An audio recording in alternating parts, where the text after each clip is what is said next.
Bom, como é que eu coloco essa memória na prática, Theo? Essa memória, ela vai ser o seu conhecimento aplicado.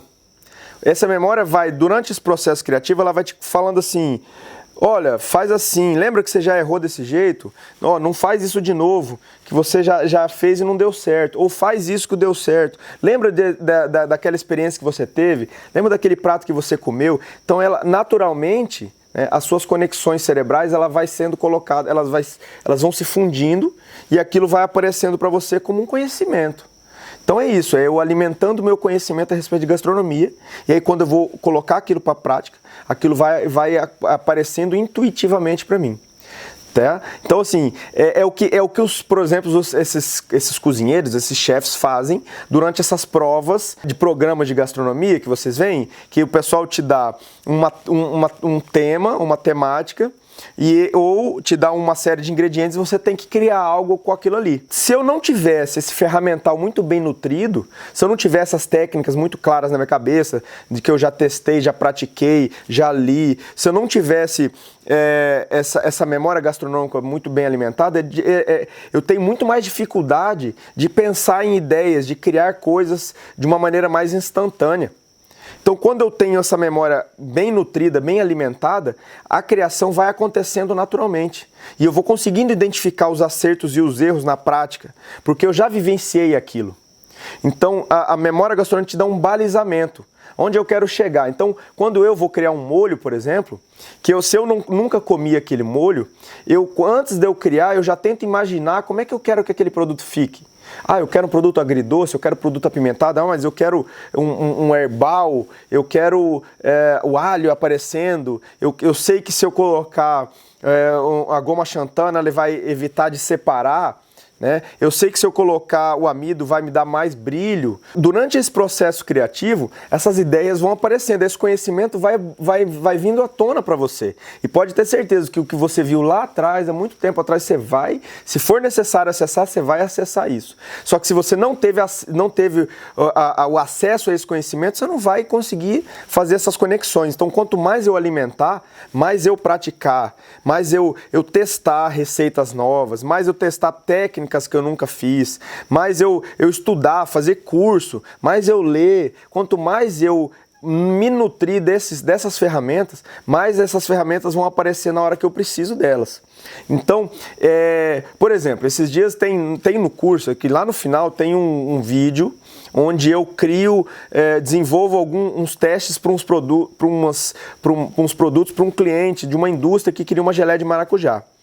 E durante esse processo, eu provando a geleia, foi vindo para mim a necessidade, poxa, você podia botar uma surpresa, né? Uma surpresinha, algo mais. Quando eu tenho uma surpresa dentro do meu processo criativo, dentro da minha criação, quando eu tenho algo que o cliente não está esperando, né? Aquilo mexe com o meu cérebro de uma forma tão surpreendente que aumenta muito a experiência. Aumenta muito essa questão, como é que eu posso dizer? Aumenta muito a percepção de valor do meu cliente com aquele produto, tá? Então assim, o que veio para mim? Falou, pô, Theo, bota um gengibre em cubos, que quando o cara estiver comendo aquela geleia e ele morder esse gengibre, vai explodir um pungente na boca dele e ele vai se surpreender com aquilo. E batata. Né? Eu escutando a minha intuição, escutando essa meu ferramental, essa minha memória gastronômica, eu coloquei e esse foi o produto escolhido pelo cliente. Produto que mais causou impacto. Então isso é uma informação importante. Sempre que vocês forem criar, pense sempre em colocar um elemento surpresa, onde visualmente a pessoa não está esperando, mas quando ela prova aquilo vem de uma forma muito curiosa e mexe com o cérebro. Então se eu consigo proporcionar uma experiência muito mais complexa e evoluída, melhor é a minha criação. Legal? Então é isso. A memória gastronômica, ela vem na prática de uma forma te dando ferramentas, te dando conhecimentos na hora do processo criativo, que torna aquele processo criativo algo muito mais assertivo. Então hoje eu já tenho essa musculatura, né, criativa, eu já tenho essas memórias tão alimentadas que eu já consigo antever o que eu vou criar antes de botar na prática. Eu já consigo imaginar como é que vai ficar aquilo, então me dá um balizamento. Na hora que eu provo, eu sei se eu atingi ou não, se eu cheguei perto do que eu quero ou não. Entendeu? Essa memória estando alimentada, você consegue corrigir o seu erro de uma forma muito mais assertiva. Então, por exemplo, esses dias eu fui na casa de uma aluna, né, que eu falei lá do Pacu, e ela estava desenvolvendo bolinhos de peixe. E ela me deu um bolinho para provar, e na hora que eu provei, eu senti aquilo pesado. E instintivamente, né? Usando essa memória, todo esse conhecimento que eu fui absorvendo, e já ter testado errado bastante, praticado, né? Já ter passado por esse processo, quando eu mordi aquele, eu falei, opa, tem muita farinha de trigo aqui, vamos usar um amido mais leve, vamos usar uma fécula de batata, um amido que não pesa tanto. E foi dito e feito, mudou o amido, em vez de usar o aglutinante, vamos botar assim, o trigo, usou uma fécula, melhorou muito a leveza do produto. E ilustrando mais ainda para vocês a importância desse ferramental, ela não tinha esse ferramental, ela teve que testar várias receitas, ela teve que passar por esse meu incentivo de, faz isso, por eu já ter essa ferramenta, né, dentro da minha cabeça, ela teve que eu dar essas ajudas, não só na questão do trigo, mas também de botar um pouco mais de gordura no bolinho para ele ficar mais suculento, porque eu já vivenciei isso. Eu já passei por esse processo, então o meu ferramental já é mais munido desses superpoderes, dessas ferramentas. Então eu já consigo antever e eu consigo corrigir esses problemas. Se eu não tenho esse ferramental, eu tenho que ficar batendo cabeça até conseguir, ou alguém me falar, ou eu ler, ou eu testar e dar certo. Então assim... Quantas receitas que ela fez, Théo? Foram quantas tentativas? E por esse motivo dela não ter esse ferramental munido, ela fez 30 testes até chegar no ponto que ela queria.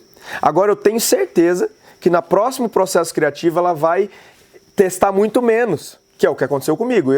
No começo dos meus processos criativos, eu testava muito mais, até chegar no ponto que eu queria. Hoje é muito mais assertivo, muito mais direto, porque eu já antecipo os problemas acontecendo, porque eu já vivi aquilo. Então eu me permiti aprender com esses erros para eu evitá-los no futuro. Então a memória gastronômica entra na prática dessa forma. Eu consigo prever os problemas acontecendo ou os acertos também. Então ela te dá esse ferramental, ela te dá essa previsão, ela te dá essa assertividade muito maior. Né? E mesmo assim, muitas vezes eu vou e eu estou vendo que vai passar do ponto, mas a teimosia, né? Eu vou e coloco e aí volta naquela questão da intuição que a gente vai falar mais para frente, falando, tá vendo? Eu te avisei. Então assim, ouça a sua memória gastronômica, ouça a sua intuição. Essas são as suas ferramentas mais poderosas durante o seu processo criativo. E é só alimentando essa memória, errando, praticando, lendo, estudando, tentando, corrigindo, né? Melhorando, evoluindo, comendo, né? Se abrindo a esse conhecimento que você vai ter essa ferramenta cada vez mais poderosa. Esse músculo criativo que eu falei lá na frente, lá atrás, mais trabalhado, mais forte, mais evoluído, mais poderoso. Legal? Então agora, para dar mais exemplos de o que eu fiz para aumentar e para trabalhar e para me munir dessas ferramentas, né, para alimentar essa memória gastronômica, quando eu comecei a trabalhar com alta gastronomia no Rio de Janeiro, além de comprar muita literatura, muitos livros, e principalmente livros diferentes daquilo que eu estava acostumado. Então assim, eu trabalhava com comida francesa, eu comprava livros de comida asiática, comida grega, comida alemã, e eu testava essas receitas em casa. Outra prática muito importante que eu fiz nesse meu processo, nessa minha caminhada, era, por exemplo, pegar ingredientes que normalmente iam para o lixo. Eu trabalhava numa cozinha de produção onde eles jogavam casca de maçã fora. O que eu fazia? Eu via a possibilidade de transformar aquele produto, eu pegava aquelas cascas, levava para casa e testava receitas de geleias, geleia de casca de maçã com vinho, molho de maçã para acompanhar uma carne, geleia de maçã com vinho e especiarias, e eu ia testando, fazia vários testes, várias receitas. Eu tive a audácia de mostrar para o chefe Claude, e o pessoal falava, você é doido, vai mostrar para o homem, não sei o quê. Eu falei, vou, por que não? E o cara elogiou, falou, tá vendo? Vocês deviam seguir o exemplo dele. O cara, além de estar aproveitando o que é pro lixo, ainda está desenvolvendo as habilidades dele. Então olha só como isso é positivo. Quando eu me proponho a testar, eu estou desenvolvendo habilidades, eu estou errando, eu estou aprendendo, eu estou acertando, eu estou aumentando o meu conhecimento. Outra proposta que eu desenvolvi junto com alguns colegas de trabalho, alguns futuros profissionais da cozinha, alguns futuros chefes que eu conheci ao longo dessa minha caminhada, era a gente se encontrar uma vez por mês e a gente fazer um jantar a 8. O que é um jantar a 8? É um jantar a 8 mãos. Era eu, o Dudu, a Kaki, três promissores cozinheiros aí habilidosos, curiosos, que queriam desenvolver habilidades novas. Cada um trabalhava numa área da cozinha específica. Por exemplo, eu trabalhei a cozinha de alta gastronomia, para vocês que não sabem, ela é dividida em setores, né? Em praças. Então tem a praça do peixe, que você mexe com peixe. Tem a praça do risoto, que você mexe com risoto. Tem a praça da massa, que você mexe com massa. Tem a praça da carne, que você mexe com carnes e molhos, das carnes e acompanhamentos. Tem a praça da salada, da sobremesa. Então cada etapa, quando eu estava numa das praças, eu tive o prazer de passar por todas essas praças no grupo Troagro. Quando eu estava, por exemplo, na praça da sobremesa, quando a gente se reunia para fazer esses jantares, eu não fazia sobremesa. Eu praticava, a gente selecionava. Primeiro que a gente sorteava temáticas diferentes, né? Então, se a gente trabalhava com comida francesa, a gente buscava fugir da culinária francesa. Então, vamos fazer pratos alemães, um jantar alemão, um jantar russo, um jantar grego, português, enfim, que fugia daquele conhecimento que a gente estava praticando diariamente. E cada um tinha que praticar, né, ou executar pratos diferentes daquela praça que trabalhava. Então, se eu estava na confeitaria, eu não fazia doce.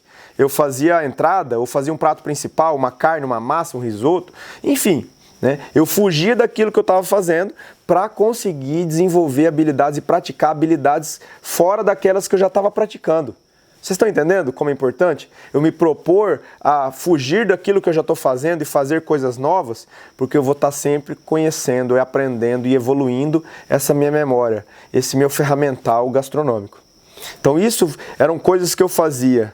Outra coisa que eu fazia bastante, eu falei de separar uma verba. Não. Tá. Outra coisa que eu me propus a fazer para alimentar cada vez mais essa memória era separar dentro da minha verba mensal, que era pouca, um valor para eu ir num restaurante todo mês diferente de um profissional que eu não conhecia.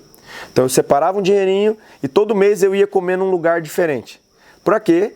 Para me conhecer novas técnicas, novos temperos, novos sabores, né? Novas propostas, novas decorações. Então sempre eu estou aprendendo. Eu aprendo desde o momento que eu pego um prato e olho a decoração que aquele chefe fez. Quando eu ponho na boca, eu aprendo essa combinação de sabores única desse profissional.